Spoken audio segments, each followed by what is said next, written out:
huge amount of men between the age of 15 and 50 will not pass on their genes. They will effectively die out of the gene mating pool. So people will hear that, and many people will go, well, that's evolution. But I want to understand if there's a counterpoint to that. Should society intervene to make sure men have sexual partners? And before you think I'm taking this out of context, listen to how he frames it. In the short term, we're going to have a lot of men who are disillusioned, that become incels, find themselves in pockets of the internet, are resentful, all those kinds of things. But should society intervene to course correct that? Should we put systems in place to make sure that those men meet partners? What systems are we talking about here?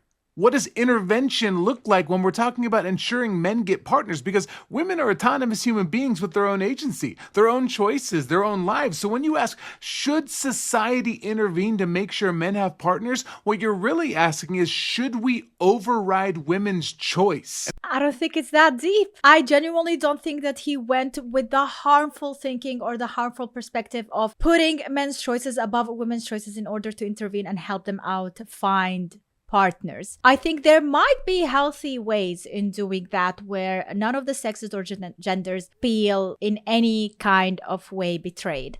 And I know at least some of you are thinking, but Chesko, what about all the lonely men?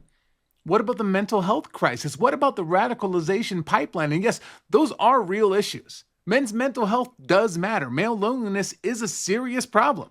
The radicalization of young men is genuinely concerning, but the solution to those problems is not and will never be ensuring men have access to women's bodies and companionship against those women's will.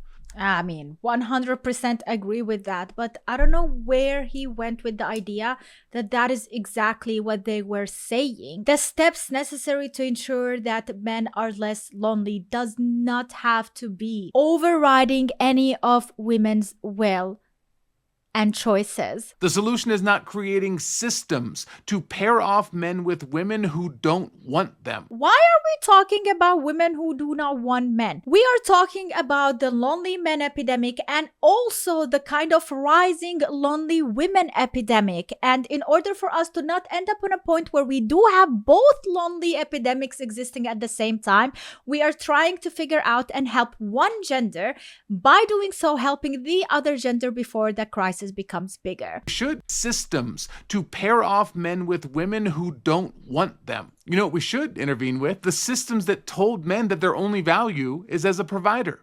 The patriarchal structures that prevented men from developing emotional intimacy with other men.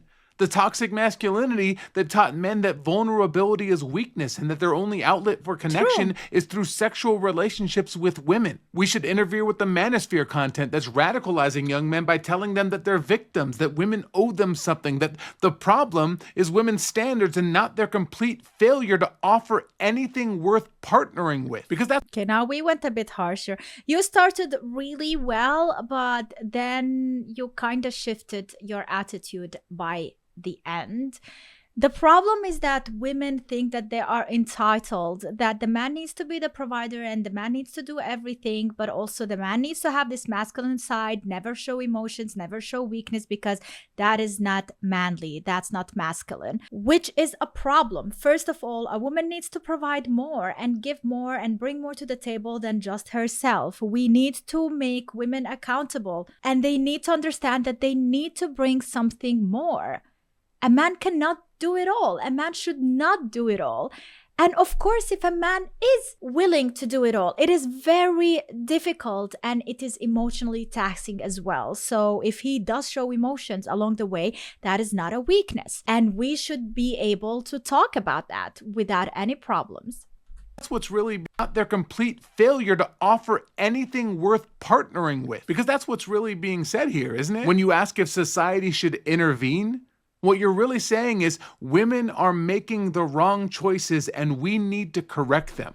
Yes. We need to make women accountable for the choices that they are making and letting them know that what they are doing right now is not leading anywhere right. If they are in their 20s and they are making big mistakes, but they don't see any consequences, it means that we have to wait 20 years from now in order to see these consequences. And by that time, it's going to be too late because the fertility is a problem. It is timed. And if we don't deal with it right now, it's so easy for women to say we don't need men and go on this hating men kind of sphere, and then end up wanting men, needing men, but not being able to have men when they are ready to procreate. So we are not just talking about women choice and men choice. We are talking about the future. We're talking about women starting to realize that the time is ticking and biology is not on their side. Time is not on their side. So they need to understand that they cannot be playing with men like this. Women are making the wrong choices and we need to correct them. Here's what I want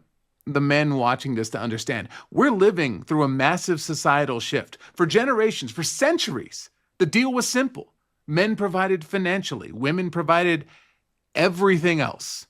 Men went to work, women raised the kids, kept the house, managed the emotional labor, sacrificed their careers, their autonomy, and their independence. And women did.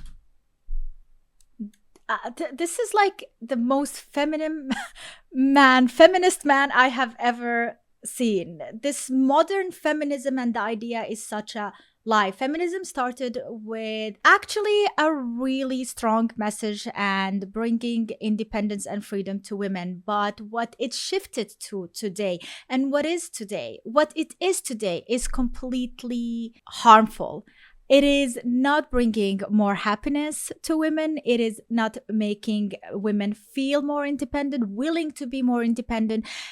It is actually a big BS. And I think it's a society creating this idea of modern feminism so we can have a higher workload and more people working. And that's why today you can have a household with men and women working outside of the household while leaving their kids into kindergarten or to schools or to other people to raise them because they have to keep up and they cannot afford not doing that. So if you are going to come here and sit and say that women are way happier today with their independence than they were in the 1950s or whatever, we can argue about that. We can be talking about that and we can be bringing statistics into it. The emotional labor, sacrificed their careers, their autonomy, and their independence. And women didn't have a choice in this arrangement. They couldn't have their own bank accounts. They couldn't get credit cards. They couldn't get divorced without being socially destroyed. And that's even if their husband permitted the divorce to happen. The system forced them into partnerships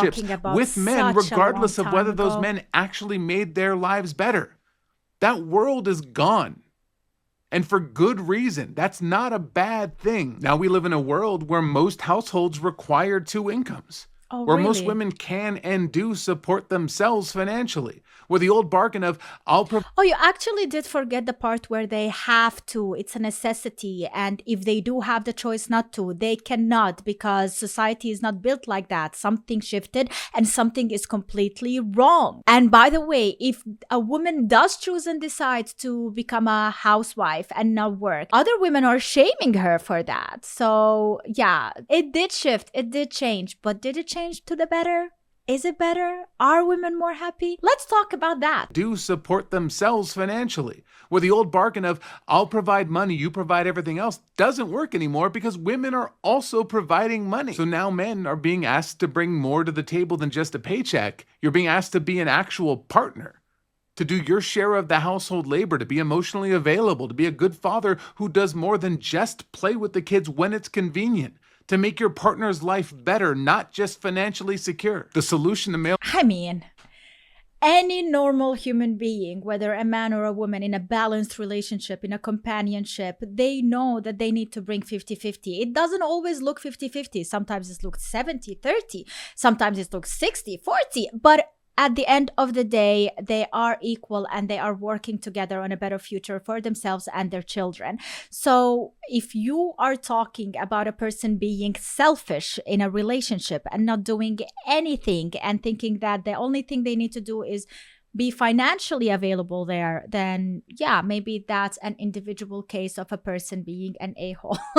I am sorry to tell you, but the majority of men and women realize what kind of society we live in, what kind of a life they have to share, and what their duties are.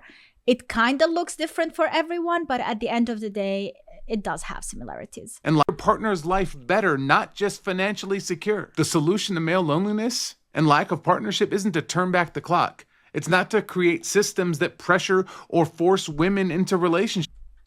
But also to learn from the bad. Like, it's actually about In my opinion, it is actually about learning from the past, learning from the mistakes, but also learning what was working and what was good.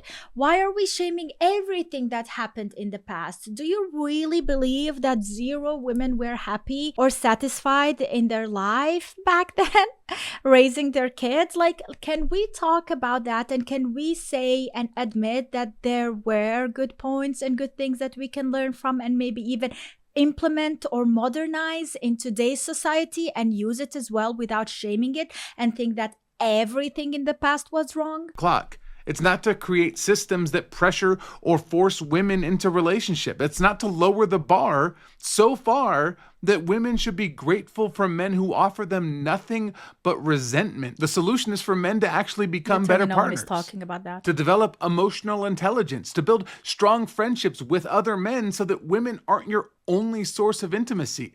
To learn to do your own laundry, cook your own meals, process your own emotions, to bring something to a partnership beyond money. Bring humor, bring kindness, bring actual companionship. When these guys... So now you're trying to say you want to teach men how to be more present and be more of whatever you just mentioned. But you are not even telling us how to implement that. What are we? Do we need courses for that? Do we need some podcasts for that? Do we need lessons? Do we need, like, what do we need?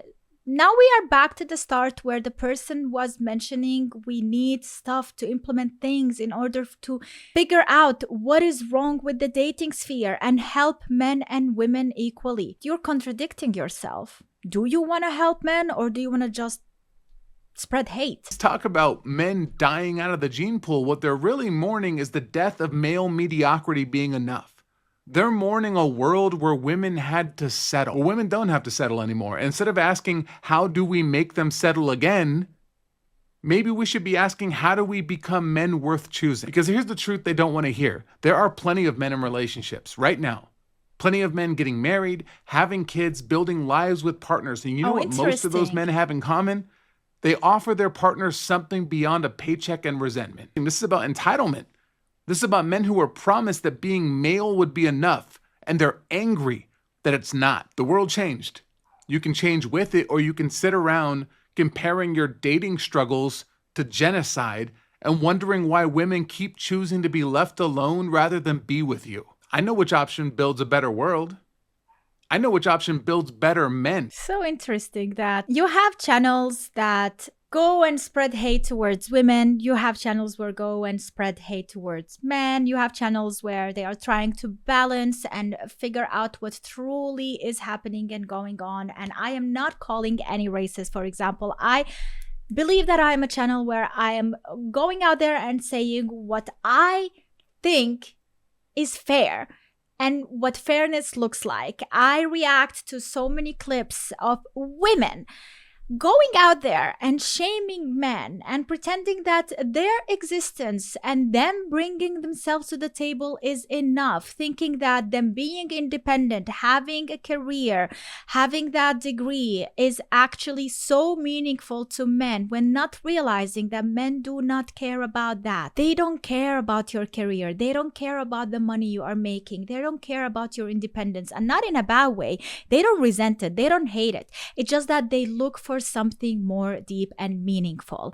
And that's where women who usually do end up focusing on their career, they end up single in their 30s and 40s because they are bringing that attitude into the relationship. They are the ones who want to wear the trousers. They are the ones who are more manly in a relationship and more masculine in it. And that is the problem. And we can be sitting here and talking more about that and how to fix that. And that's why I do call out more times women than men on my channel, because he is completely wrong thinking that only men need to step up and change, and that only men are the ones who think that they are entitled because they are the ones who bring the finances into the relationship. Well, how about the question, what do women bring to the table beyond their independence that they chose for themselves without any reasoning for a man and a man happiness? Men do not care about that. So what do a woman offer a man? And why are we just talking about the lonely male epidemic here? Because, by the way, more and more women are complaining about being lonely, and more women are being single and not finding a partner after 30 and 40. Modern dating is a crisis, and it is a crisis for both sexes and genders. It's not just a man problem anymore. It was for a time, but it's also a women problem. So both genders need to step up differently, and we can be talking about it and figuring out what is wrong and how to fix it. But both genders need to step up, and maybe even step up equally. But that is it. That's what I think. Let me know in the comments down below if you agree or disagree with me. Thank you so much for watching. I hope you enjoyed this video. If you did, make sure to leave a like, subscribe for more, and see you next time. Bye.